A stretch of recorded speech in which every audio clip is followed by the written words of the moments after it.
À Yaoundé, la mise en œuvre de l'éducation inclusive illustre l'engagement du Cameroun en faveur d'une éducation équitable et de qualité, conformément aux objectifs des Nations Unies. L'application de la politique nationale de l'éducation inclusive 2024-2028 s'inscrit dans un plan ambitieux visant à rendre l'école accessible à tous, y compris aux élèves à besoins spécifiques. Ce programme prévoit la transformation de plus de 1200 établissements scolaires et la formation de plus de 8000 enseignants à travers le pays.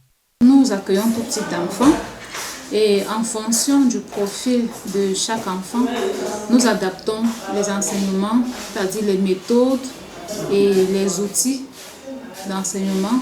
Ces dernières années, le réseau des écoles inclusives s'est considérablement développé, passant de quelques dizaines à 720 établissements répartis sur l'ensemble du territoire national, dont 360 écoles primaires et 360 écoles maternelles primaires à Yaoundé. Cette expansion rapproche l'offre éducative des communautés locales et facilite l'intégration de nombreux enfants vivant avec un handicap dans des classes ordinaires. Cette dynamique s'inscrit dans l'objectif national de scolariser au moins 25% des personnes à besoins spécifiques d'ici 2028. Le renforcement des compétences pédagogiques, l'adoption de méthodes adaptées et la sensibilisation des familles favorisent une meilleure prise en charge des élèves à besoins spécifiques.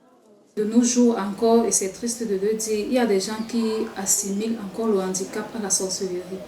Ça fait que beaucoup d'enfants sont stigmatisés. Au-delà de sa dimension pédagogique, la mise en œuvre de l'éducation inclusive se veut un outil de structuration et de valorisation du système éducatif camerounais en favorisant l'égalité, l'excellence et l'innovation. Le plan 2024-2028 ambitionne de renforcer les synergies entre formation, accompagnement et accès à l'école. Cette initiative s'affirme comme un rendez-vous stratégique pour penser et construire un avenir éducatif équitable pour tous les élèves.